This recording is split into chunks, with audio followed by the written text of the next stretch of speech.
Do you remember when I said that Sony might live to regret stirring everything up with the FTC and interfering with Microsoft's acquisition of Activision Blizzard? Well, today, a new document was added to the FTC website, and I'll refer to it in the video tomorrow. I recorded out of order. But anyway, Sony has to reveal basically everything that Microsoft requested, with a few exceptions that wouldn't have really revealed anything interesting. But the things they do have to show us, things are going to get really juicy in this case. Let's just say that.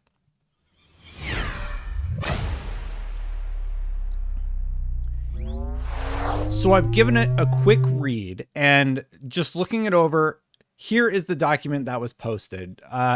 This is the request from Microsoft to get specific documents from Sony. Sony requested that it was quashed, and the decision has now been made. I've highlighted key points basically here. And if we backtrack for a second, on February 3rd, 2023, non-party Sony Interactive Entertainment filed a motion to quash or to limit a subpoena duces tecum served on SIE by respondent Microsoft Corp. On February 13, 2023, Microsoft filed an opposition to the motion for the reasons set forth below. SIE's motion is granted in part and denied in part, in large part, as we're going to see in just a second. So basically, a non-party seeking to quash or limit a subpoena has the burden of demonstrating why discovery should be denied or restricted. A general allegation by the non-party that a subpoena is unduly burdensome is insufficient to carry that burden of showing that the requested discovery should be denied. Moreover, even where a subpoenaed third party adequately demonstrates that compliance with the subpoena will impose a substantial degree of burden, inconvenience, and cost, that will not excuse producing information that appears generally relevant to the issues in the proceeding. TLDR, I don't care that it's hard. You've made claims and you need to back them up now.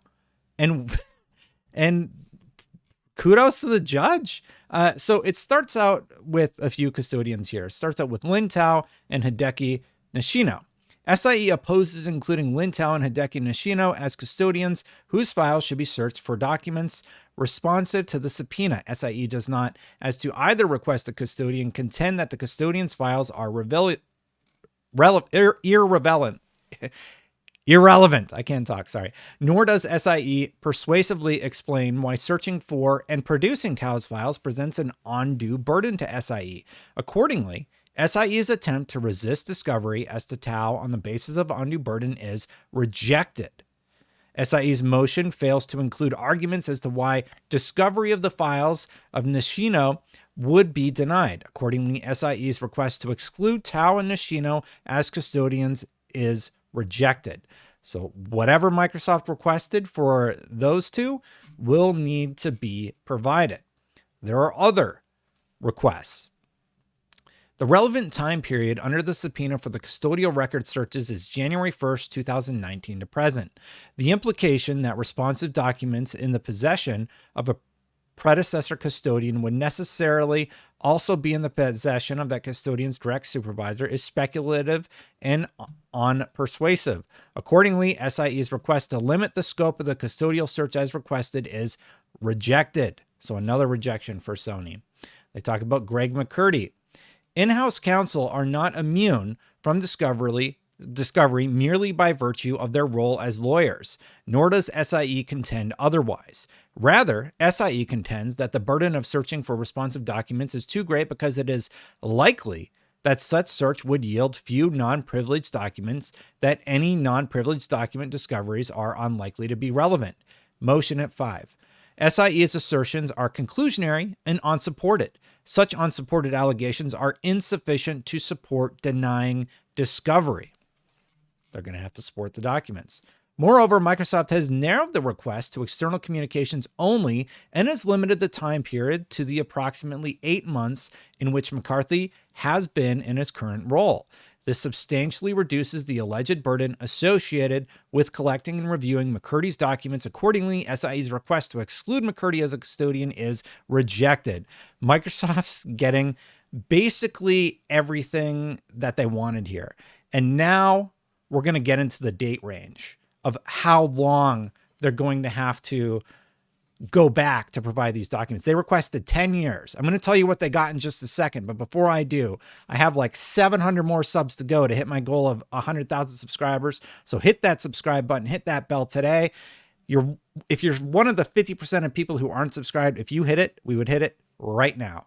Let's dive right back into the document. So, requiring SIE to conduct a document search and produce documents going back 10 years appears on its face to be excessive, especially where, as here, the issues in this case do not center on past conduct, but on the alleged likelihood of anti-competitive effects in the future. Microsoft fails to explain otherwise. Accordingly, SIE's request to limit the applicable time period for requests 14, 19, 22, 25, 28, 29, 35, and 43 to begin on January 1st, 2019 is granted. So everything from January 1st, 2019, so all of 2019, 20, 21, 22, 23, the last 5 years of documents are going to be provided in this case. Request to quash specified document requests. SIE requests to squash Request 3, which asks SIE to produce all drafts and communication regarding President and CEO Jim Ryan's declaration titled SIE Declaration to FTC on Microsoft Activision Blizzard transaction, dated December 5th, 2022. You know this one's going to be good, don't you? It's going to be. FTC Rule 3.38a requires that any person withholding material responsive to a subpoena based on a claim of privilege shall, if so directed in the subpoena, submit together with such claim a schedule which describes the nature of the documents, communications, or tangible things not produced or disclosed, and does so in a manner without revealing information itself privileged or protected, will enable other parties to assess the claim.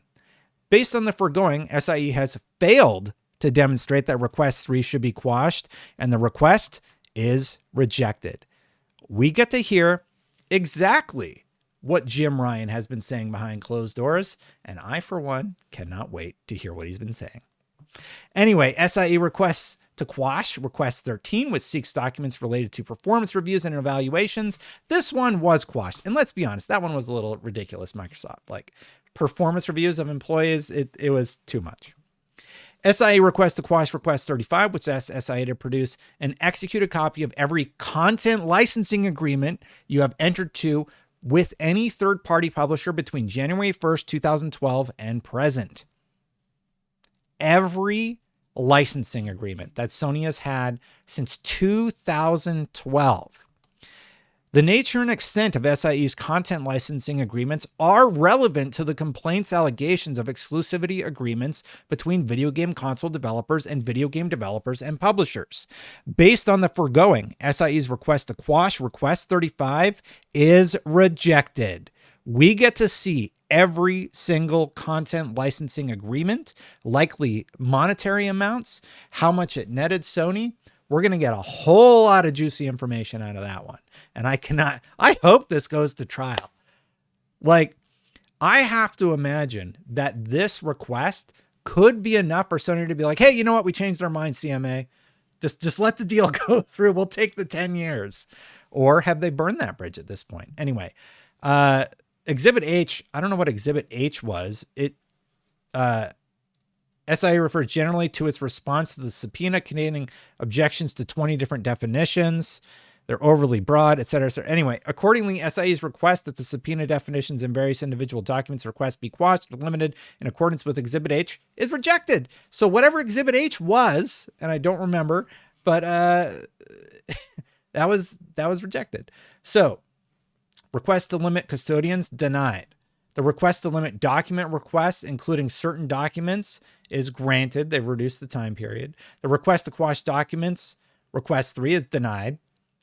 Request 13 is granted. And 35 document is denied. And the request to quash or limit the subpoena, including definitions, instructions, and document requests in accordance with Exhibit H to the motion, is denied. Whole lot of stuff. I said, what's Exhibit H? I'm like, what is Exhibit H?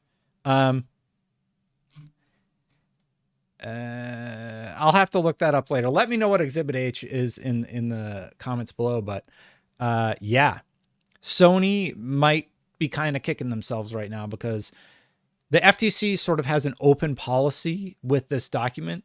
Like, I have access to this one, which means we're likely going to get a lot of the documents found in discovery exposed to the public. This is just like the epic Apple, Microsoft, Sony case thing, where it was revealed that Sony would basically hose developers for a few extra dollars if they allowed crossplay on their games. A lot of dirty laundry is probably going to come out. It's not going to be pretty. We've seen a lot of Microsoft's strategies come out, and now we're going to get to see Sony's. I think it's going to be a very interesting few weeks with the FTC case. Hey, you know what else is really interesting? I am so close to 100,000 subscribers. If you're not subscribed, shame on you. I work really hard on this content, and I really appreciate everyone who is subscribed, but we're so close. Like 700 subs. 700. If like 1% of you click subscribe, we'd hit the goal today. Anyway, thank you to everyone who subscribed. Thank you to everybody who is a member supporting this channel. I really appreciate everyone. And yeah, click that join button for that. If you want to see the Phil Spencer video, I'm posting this right now because it's very timely and I want to get it out the door. Thanks for watching, everybody. I'll see you for the next one. I got one ready for tomorrow already. I saw this. I had to make the video right away. Bye for now.